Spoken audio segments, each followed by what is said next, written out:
शिक्षक सेवा आयोगको लागि तयारी गरिरहनुभएका सम्पूर्ण साथीहरूलाई नमस्कार। मेरो नाम विष्णु साउन्द। आजको यस भिडियोमा तपाईँलाई खण्ड घ अन्तर्गत संविधान शिक्षा सम्बन्धी ऐन तथा नियमहरू अन्तर्गतको पहिलो एकाइ एक नेपालको संविधान, मौलिक हक र राज्यका निर्देशक सिद्धान्तहरूको बारेमा विविध जानकारी सहितका विभिन्न वस्तुगत प्रश्न उत्तरहरू तपाईँहरूको माझ प्रस्तुत गर्नेछु।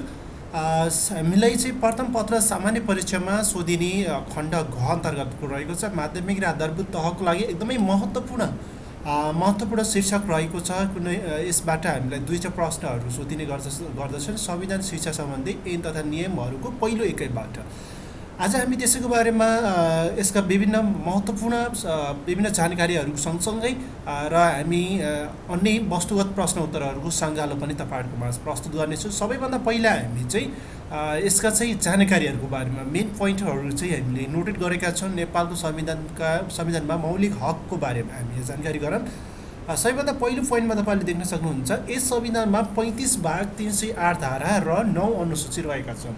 हामीलाई प्रश्नहरू सोध्न सक्छ, कतिवटा धारा, कतिवटा भाग, कतिवटा अनुसूची छन् भनेर पनि सोध्न सक्छ। हाम्रो यहाँ सही अप्सन कति छ त? सही चाहिँ हाम्रो पोइन्टेड के छ भने 35 भाग 308 धारा 9 अनुसूची नेपालको संविधानमा मौलिक हकहरूका विभिन्न धाराहरू रहेका छन्। अब यसमा चाहिँ तपाईँको यो संविधानमा चाहिँ 2072 फागुन 16 गते चाहिँ पहिलो संशोधन भएको, 2072 फागुन 16 गते पहिलो संशोधन भएको भने भाग 3 मा मौलिक हक र कर्तव्य बारेमा व्याख्या गरेको छ। मौलिक हक अन्तर्गत जम्मा 31वटा मौलिक हकहरूको व्यवस्था गरेको छ। धारा 16 देखि 46 सम्म मौलिक हकको व्यवस्था गरेको छ। अब हामी कुरा गर्नेछौँ मौलिक हकहरू सम्बन्धी। मौलिक हक सम्बन्धी हामी कि यसमा कसरी हामीले चाहिँ याद गर्न सक्छौँ, सशक्ति हामी कसरी याद गर्न सक्छौँ भन्ने विषयका केही टिप्सहरू पनि तपाईँलाई जानकारी गराउनेछु। यो सँगसँगै वस्तुगत प्रश्न उत्तरहरू लगभग 50वटा वस्तुगत प्रश्न उत्तर पनि समावेश गर्नेछु। पहिला हामी जाउँ यहाँ क्रसबाट। हाम्रो टोटल्ली हाम्रो कतिवटा छ भने 31वटा चाहिँ वस्तुको हाम्रो मौलिक हकहरू रहेका छन्, जुन चाहिँ 16बाट 46सम्म रहेका छन् होइन। 16बाट 46सम्म सबैभन्दा पहिलो रहेको छ यहाँ मौलिक हक र मौलिक हक सङ्ख्या। मौलिक हकभित्र कतिवटा उपसङ्ख्या हक चाहिँ रहन्छन्, त्यसको सङ्ख्याहरू पनि रहेको छ। अब सबैभन्दा पहिला हामी कसरी चाहिँ यसलाई याद गर्न सकिन्छ भन्ने टिप्स तपाईँलाई जानकारी गराउन चाहन्छु।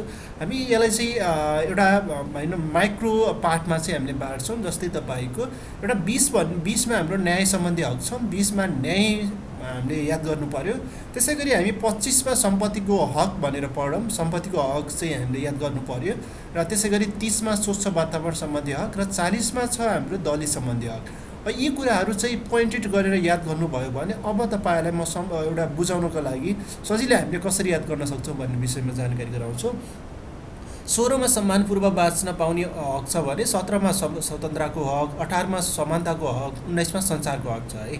अब यसलाई हामी के बुझौँ भने सम्मानपूर्वक, सम्मान स्वतन्त्र भएर समानता सञ्चारको न्याय हुनुपर्छ। हेर्नुहोस् है, सम्मानपूर्वक अथवा सम्मान रूपमा बाँच्न पाउनको लागि स्वतन्त्र हुनुपर्छ, समानता हुनुपर्छ र त्यो भनेको सञ्चारले के गरेको हुन्छ त? यी स्वतन्त्र, समानता, सम्मानपूर्वक स्वतन्त्र समानताको सञ्चार गरेको हुन्छ। त्यसबाट हामीलाई के आउँछ त? न्याय आउँछ है।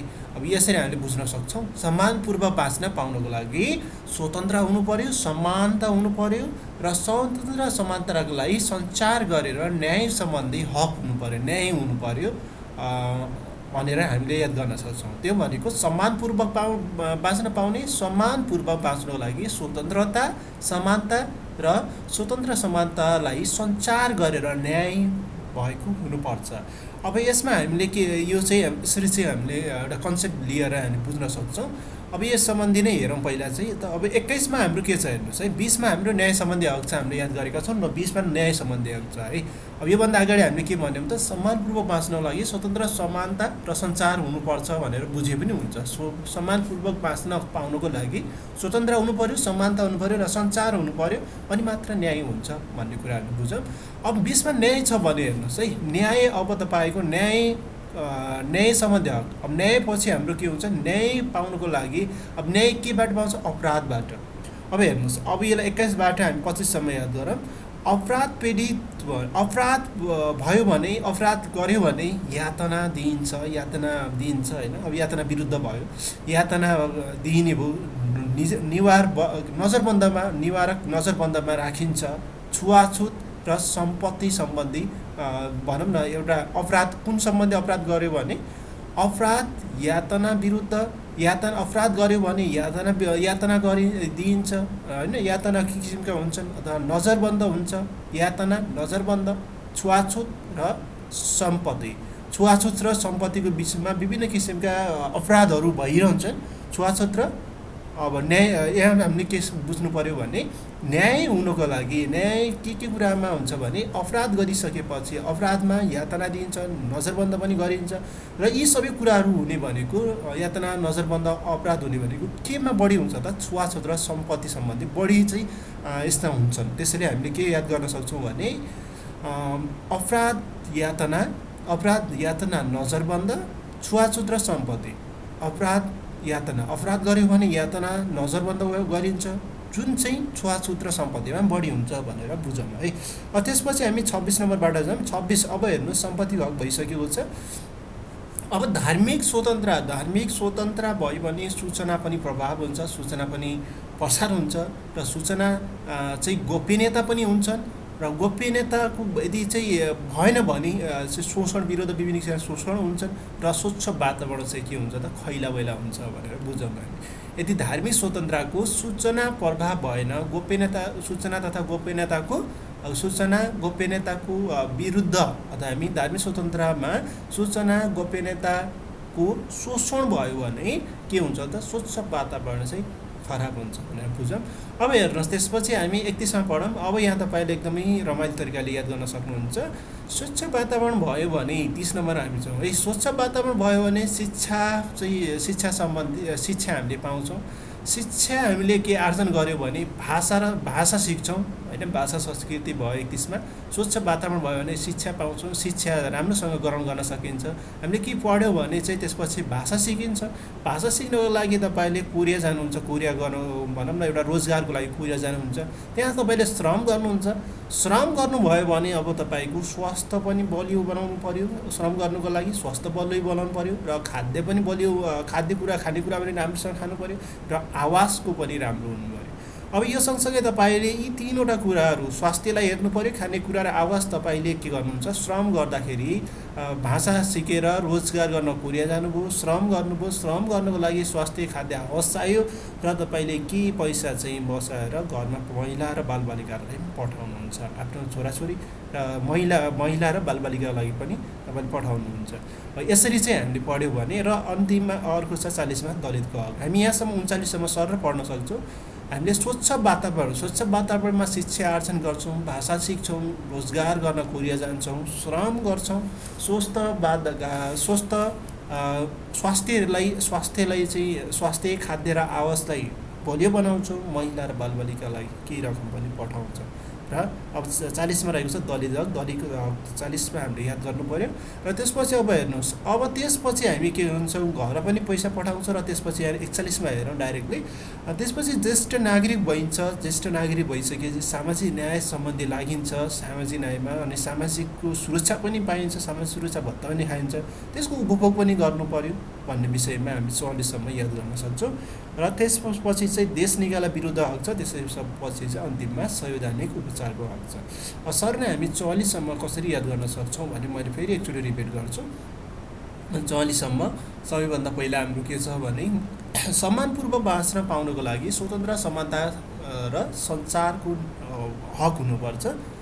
अब हेर्नुहोस् 20 देखि पढौँ हामी। न्याय सम्बन्धी अब 20 को हामीले पढ्नै पर्यो, याद गर्नु पर्यो न्याय है। त्यसपछि 21 बाट हामी सरर याद गर्न सक्छौँ। 21 देखि 25 सम्म अपराध गर्नुभयो भने यातना नजरबन्द दिइन्छ, नजरबन्द हुन्छ। र यी सबै विभिन्न किसिमका अपराध यातना नजरबन्द कहाँबाट हुन्छ त छुवाछुत र सम्पत्तिका विभिन्न सम्बन्धीबाट भइरहेका हुन्छन्। छुवाछुत र सम्पत्तिका विभिन्न किसिमका मुद्दाहरू अपराधहरूबाट के हुन्छ त यातना निवारक नजरबन्द भइरहेका हुन्छ भनेर बुझौँ। त्यसपछि 26 नम्बरमा हामी गरौँ छ। 26 नम्बरबाट पढौँ। धार्मिक धार्मिक स्वतन्त्र हुनको लागि सूचना र गोपनीयताको शोषण भयो भने, धार्मिक स्वतन्त्रमा सूचना गोपनीयताको शोषण भयो भने 30 नम्बरमा के हुन्छ त स्वच्छ वातावरण के हुन्छ खैला भएर हुन्छ। अब 32-31बाट हेरौँ, हामीले स्वच्छ वातावरणमा 30 नम्बरमा स्वच्छ वातावरण छ। 30 नम्बरमा स्वच्छ वातावरण पायो भने शिक्षा पनि अर्जन गर्न सकिन्छ। शिक्षा अर्जन गऱ्यो भने अब शिक्षा के सिक्यो भने पढ्यो भने भाषा सिकिन्छ। त्यसपछि हामी रोजगार गर्न विदेश गइन्छ र भाषा सिकेर विदेश गइन्छ र श्रम गरिन्छ। श्रम गरिसकेपछि त्यहाँ आफ्नो स्वास्थ्यको लागि, खाद्यको लागि, आवासको लागि पनि के हेरचाह गर्नु पर्यो। त्यसपछि घरमा पठाउनु पर्यो महिला र बालबालिकालाई। र त्यसपछि हामी सिधै 40को दलितको हक भनेर याद गरौँ, त्यसपछि सिधै 41मा याद गरौँ त्यही तरिकाले। र ज्येष्ठ नागरिक भयो भने हामी चाहिँ के हुन्छौँ त, त्यसपछि हामी ज्येष्ठ नागरिक पनि भइन्छ। त्यसपछि ज्येष्ठ नागरिक भयो भने सामाजिक न्यायमा लाग्नु पर्यो, सामाजिक सुरक्षाको भत्ता खानु पर्यो र उपभोग पनि गर्नु पर्यो। त्यसपछि हामी 45 र 46मा रहेको छ देश निकाल्न विरुद्ध हक, संवैधानिक उपचारको हक। अब यहाँ हाम्रो मौलिक हकको सङ्ख्याहरू पनि रहेछ। मौलिक हकको सङ्ख्या हामी मेन भनेको अब शिक्षा सहयोगमा सोधिने बढी जस्तो भनेको जस्तै यहाँ तपाईँको छ, हामीलाई बढी सोधिने भनेको शिक्षा सम्बन्धी मौलिक हकभित्र कतिवटा हकहरू पर्छन् भनेर 5वटा रहेका छन्। भाषा सम्बन्धी 3वटा रहेका छन् है। त्यसै बालबालिका सम्बन्धी 10वटा रहेका छन् भने महिलाको हक 6वटा रहेका छन्। यी चाहिँ पोइन्ट के पोइन्टहरू याद गर्नु पर्यो, अनि सबै पोइन्टहरू याद रहेका छन्। 47मा रहेको छ मौलिक हकहरू। माथिका मौलिक हकहरू चाहिँ भए, अब तिनीहरूको कार्यान्वयन गर्नु पर्यो होइन 47मा। त्यसपछि 48मा रहेको छ नागरिक कर्तव्यहरू रहेका छन्। 4वटा नागरिक कर्तव्य रहेका छन्। प्रत्येक नागरिकका कर्तव्य देखाएपछि हुनेछ। अब कमा छ हेर्नुहोस्, यसको फर्मुला एउटा के छ भने रासङ रासा भनिन्छ। रासङ रासा भनेको के हो त, रासङ रासा पहिलो अक्षर लिएर गरे रासङ रासा।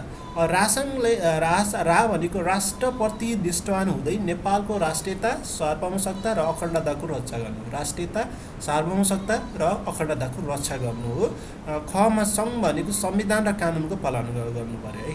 राष्ट्रप्रति सबै नागरिकहरू के हुनुपर्छ, राष्ट्रप्रति निष्ठावान हुँदै नेपालको राष्ट्रियता, सार्वभौमसत्ता र अखण्डताको रक्षा गर्नु पर्यो र संविधान र कानुनको पालना पनि गर्नु पर्यो। जति बेला चाहेको राज्यले जति बेला चाहेको बखत अनिवार्य सेवा पनि गर्नु पर्यो, त्यो पनि हाम्रो कर्तव्य हो। र त्यससँगै सार्वजनिक सम्पत्तिको सुरक्षा र संरक्षण गर्नु पनि हाम्रो कर्तव्य हो। 4वटा कर्तव्यहरू रहेका छन् नागरिकका। अब हामी यस एकाइबाट सङ्कलित गरिएका विशेष वस्तुगत प्रश्न उत्तरहरू चाहिँ रहेका छन्। यी विशेष वस्तुगत प्रश्न उत्तरहरूको बारेमा तपाईँलाई जानकारी गराउन गएको छ। 1 नम्बरको प्रश्न रहेको छ, वर्तमान नेपालको संविधानको नाम के हो? नेपालको संविधान। 2 नम्बर छ, वर्तमान नेपालको संविधान कहिले जारी भएको? 2072 साल 6 महिना 3 गते। 3 नम्बरको प्रश्न रहेको छ, नेपालको संविधानमा कतिवटा भाग, धारा र अनुसूची रहेका छन्? भाग 35 धारा 308 र अनुसूची 9 रहेका छन्। 4 नम्बरको प्रश्न, नेपालको संविधान 2072 को पहिलो संशोधन कहिले भएको? 2072 11 महिना 16 गते। नेपालको सार्वभौम सत्ता र राजकीय सत्ता कसमा निहित रहेको हुन्छ? नेपाली जनतामा रहेको हुन्छ। 6 नम्बरमा रहेको छ, नेपालमा बोलिने सबै मातृभाषाहरू कुन भाषा अन्तर्गत पर्दछन् भनेको छ? राष्ट्र भाषा अन्तर्गत। 7 नम्बरमा रहेको छ, नेपालको वर्तमान संविधान अनुसार सरकारी कामकाजमा भाषा कुन हो भनेको छ? देवनागरी लिपिमा लेखिने नेपाली भाषा। 8 नम्बरको रहेको छ, नेपालको राष्ट्रिय फुल, राष्ट्रिय रङ, राष्ट्रिय जनावर र राष्ट्रिय पन्छी के हुन् भनेको छ? राष्ट्रिय फुल लालीगुराँस, राष्ट्रिय रङ सिमरिक हुनुपर्ने सिमरिक भन्छ सिमरिक, र राष्ट्रिय जनावर गाई र राष्ट्रिय पन्छी डाँफे हो। 9 नम्बरको रहेको छ, नागरिकता सम्बन्धी व्यवस्था संविधानको कुन भागमा उल्लेख गरेको छ? भाग 2मा। 10 नम्बरको प्रश्न रहेको छ, नेपालमा कस्तो प्रकारको सङ्घीय नागरिकको व्यवस्था गरेको छ? प्रादेशिक पहिचान सहितको एकल सङ्घीय नागरिकताको चाहिँ व्यवस्था गरेको छ।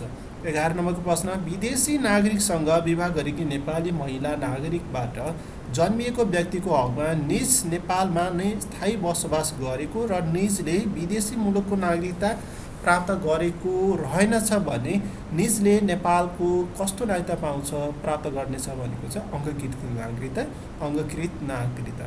12 नम्बरको प्रश्न रहेको छ, नेपालको संविधानमा कस्तो कस्तो प्रकारको नागरिकताहरू व्यवस्था रहेको छ?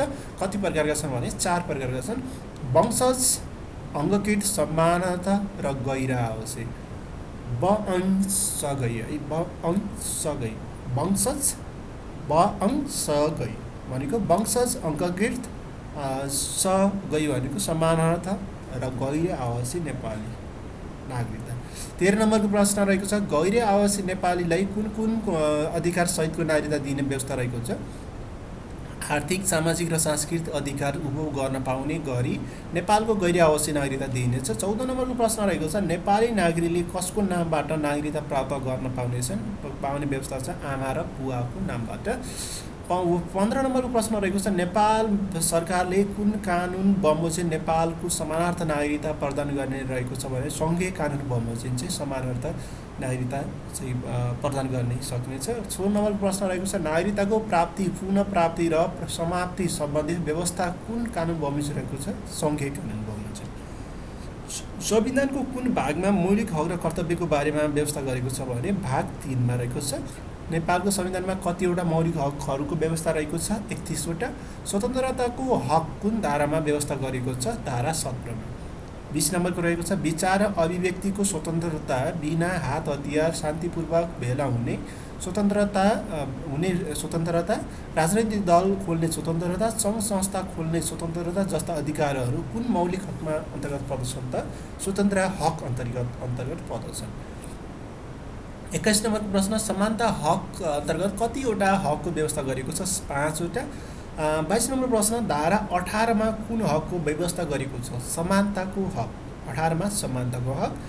23 नम्बरमा संविधानमा न्याय सम्बन्धी हक कतिवटा हकहरूको व्यवस्था गरेको छ? 10 वटा। संविधानमा न्याय सम्बन्धी 10 वटा। 24 नम्बरमा रहेको छ संविधानको कुन धारामा शिक्षा सम्बन्धी हक व्यवस्था गरेको छ त? धारा 31 मा। संविधानमा शिक्षा सम्बन्धी कतिवटा हकको व्यवस्था गरेको छ? 5 वटा। 26 नम्बरमा रहेको छ संविधानमा उल्लेख भए अनुसार कसैलाई आधारभूत शिक्षा पहुँचको हक हुनेछ भनेको छ? प्रत्येक नागरिकलाई।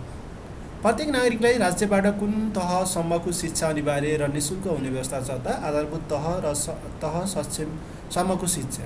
28 नम्बरको प्रश्न रहेको छ प्रत्येक नागरिकलाई राज्यबाट कुन तहसम्मको शिक्षा निःशुल्क पाउने व्यवस्था गरेको छ त? माध्यमिक तहसम्मको शिक्षालाई निःशुल्क पाउने व्यवस्था गरेको छ। यसैगरी 29 नम्बरको प्रश्न रहेको छ अपाङ्गता भएका र आर्थिक रूपले विपन्न नागरिकलाई कुन बमोजिम कुन तहसम्मको निःशुल्क शिक्षा पाउने व्यवस्था गरेको छ त? उच्च शिक्षासम्मको उच्च शिक्षा रहेको छ। 30 नम्बरको प्रश्न कसलाई ब्रेल लिपि र साङ्केतिक भाषाको माध्यमबाट कानुन बमोजिम निःशुल्क शिक्षा पाउने हक हुने व्यवस्था नेपालको संविधान गरेको छ त? दृष्टिविहीन नागरिकलाई ब्रेल लिपि र बहिरालाई स्वर वा बोलाइ सम्बन्धी अपाङ्गता भएका नागरिकलाई साङ्केतिक भाषाको माध्यमबाट चाहिँ दिइनेछ।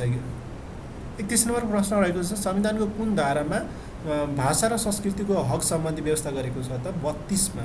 भाषा र संस्कृतिको 32 मा। 32 नम्बरको प्रश्न रहेको छ कसलाई रोजगारीको हक हुने व्यवस्था छ त? प्रत्येक नागरिकलाई। 33 नम्बरमा स्वास्थ्य सम्बन्धी हक संविधानको कुन धारामा रहेको छ त? 35 धारामा। 34 मा रहेको छ संविधानको कुन धारामा मौलिक हकको उल्लेख गरेको छ? मौलिक हक कुन धारामा चाहिँ मौलिक हक महिलाको हक उल्लेख गरेको छ त? धारा 38 मा। 35 नम्बरको प्रश्न रहेको छ प्रत्येक महिलालाई लैङ्गिक भेदभाव बिना समान वंशीय हक हुनेछ यो कुन मौलिक हक अन्तर्गत पर्दछ त? महिलाको हक अन्तर्गत। नेपालको वर्तमान संविधानमा कतिवटा महिलाका हकहरू रहेका छन् त? 6 वटा। 37 नम्बरको प्रश्न संविधानको धारा 39 मा कुन हकको व्यवस्था रहेको छ? बाल बालिकाको। मौलिक हक अन्तर्गत कतिवटा बाल बालिकाहरूको हकहरू उल्लेख गरेका छन् त? 10 वटा। 39 नम्बरमा रहेको छ ज्येष्ठ नागरिकलाई राज्यबाट विशेष संरक्षण तथा सामाजिक सुरक्षाको हक हुनेछ यो कस्तो प्रकारको मौलिक हो? ज्येष्ठ नागरिकको हक। 40 नम्बर प्रश्न संविधानको कुन धारामा नागरिक कर्तव्यको बारेमा उल्लेख गरेको छ त? धारा 48 मा नागरिक कर्तव्यको बारेमा। 41 नम्बर प्रश्न रहेको छ संविधानमा कतिवटा नागरिकका कर्तव्यहरू उल्लेख गरेका छन्? 4 वटा रहेका छन्। 42 नम्बरमा रहेका छन् राष्ट्रिय निर्देशिक सिद्धान्त नीति तथा दायित्वका सम्बन्धमा कुन भागबाट व्यवस्था गरेको छ? भाग 4 बाट। 43 नम्बर प्रश्न रहेको छ संविधानको कुन धारामा राज्यका निर्देशिक सिद्धान्तको बारेमा उल्लेख गरेको छ? धारा 50 मा निर्देशिक सिद्धान्तको बारेमा उल्लेख गरेको छ। 44 नम्बरको अन्तिम प्रश्न रहेको छ राज्यका निर्देशित सिद्धान्त अन्तर्गत कुन सिद्धान्तहरू पर्दछन् भनेको छ? राज्यका निर्देशित सिद्धान्तहरू है एकदमै महत्त्वपूर्ण राजनैतिक उद्देश्य, सांस्कृतिक उद्देश्य, आर्थिक उद्देश्य र अन्तर्राष्ट्रिय उद्देश्य। राजनैतिक उद्देश्य, सांस्कृतिक उद्देश्य, आर्थिक उद्देश्य र अन्तर्राष्ट्रिय उद्देश्य। राजनैतिक, सांस्कृतिक, आर्थिक र अन्तर्राष्ट्रिय सम्बन्ध चाहिँ यसका चाहिँ राज्यका निर्देशित सिद्धान्तहरू रहेका छन्। Thank you for watching this video. यो सम्पूर्ण भिडियोहरू चाहिँ सम्पूर्ण जानकारीहरू यस भिडियोबाट तपाईँहरूलाई प्रस्तुत गरेँ र यसपछि हामी यो सम्पूर्ण कुराहरू चाहिँ तपाईँहरूले प्रस्तुत गरेँ। कस्तो लाग्यो यो आजको यो भिडियोमा यो सेसन, यो सम्पूर्ण जानकारीहरूको बारेमा तपाईँले कमेन्ट गर्न नभुल्नुहोला। यी सम्पूर्ण हकहरूको बारेमा तपाईँले याद गर्न सक्नुहुन्छ, सम्पूर्णको बारेमा तपाईँले पढ्न सक्नुहुन्छ, नोट गर्न सक्नुहुन्छ र तपाईँको तयारीलाई बलियो बनाउन सक्नुहुन्छ। यस्तै विभिन्न भिडियोहरू प्राप्त गर्नको लागि हाम्रो युट्युब च्यानललाई सब्सक्राइब गर्न नभुल्नुहोला। सँगसँगैको बेल आइकन पनि थिच्नुहोला ताकि हाम्रा भिडियोहरू, हाम्रा विभिन्न किसिमका तयारी भिडियोहरू अपलोड गर्नको साथ तपाईँको नोटिफिकेसन आउँछ र तपाईँले सजिलैसँग पाउन सक्नुहुन्छ। तपाईँ कुनै पनि भिडियोहरू तपाईँले छुटाउन सक्नुहुन्न। त्यसको लागि तपाईँले बेल आइकनमा थिचेर अल नोटिफिकेसनमा क्लिक गर्नुहोला। सँगसँगै यो भिडियोलाई धेरैभन्दा धेरै सेयर गर्नुहोला र आफ्नो कमेन्ट गर्न नभुल्नुहोला। के कस्तो लाग्यो यो भिडियो। यस्तै विभिन्न किसिमका भिडियोहरू प्राप्त गर्न लागि तपाईँको सुझाव सल्लाहहरू पनि दिँदै गर्नुहोला। तपाईँको सुझाव सल्लाह र लाइक गर्न नभुल्नुहोला। तपाईँको लाइक, तपाईँको कमेन्ट र तपाईँको सबै कुराहरूको कारणले गर्दा हाम्रा यस्ता विभिन्न भिडियोहरू बनाउने एउटा हौसला हुनेछ भन्दै आजको एकाइ नेपालको संविधान, मौलिक हक र राज्यका निर्देशित सिद्धान्तहरूबाट म पनि बिदा लिन चाहन्छु। फेरि पनि एकाइ 2 ल्याएर तपाईँहरूको माझ शीर्ष आएको तयारीको क्लासमा फेरि भेटौँला। हस्त धन्यवाद।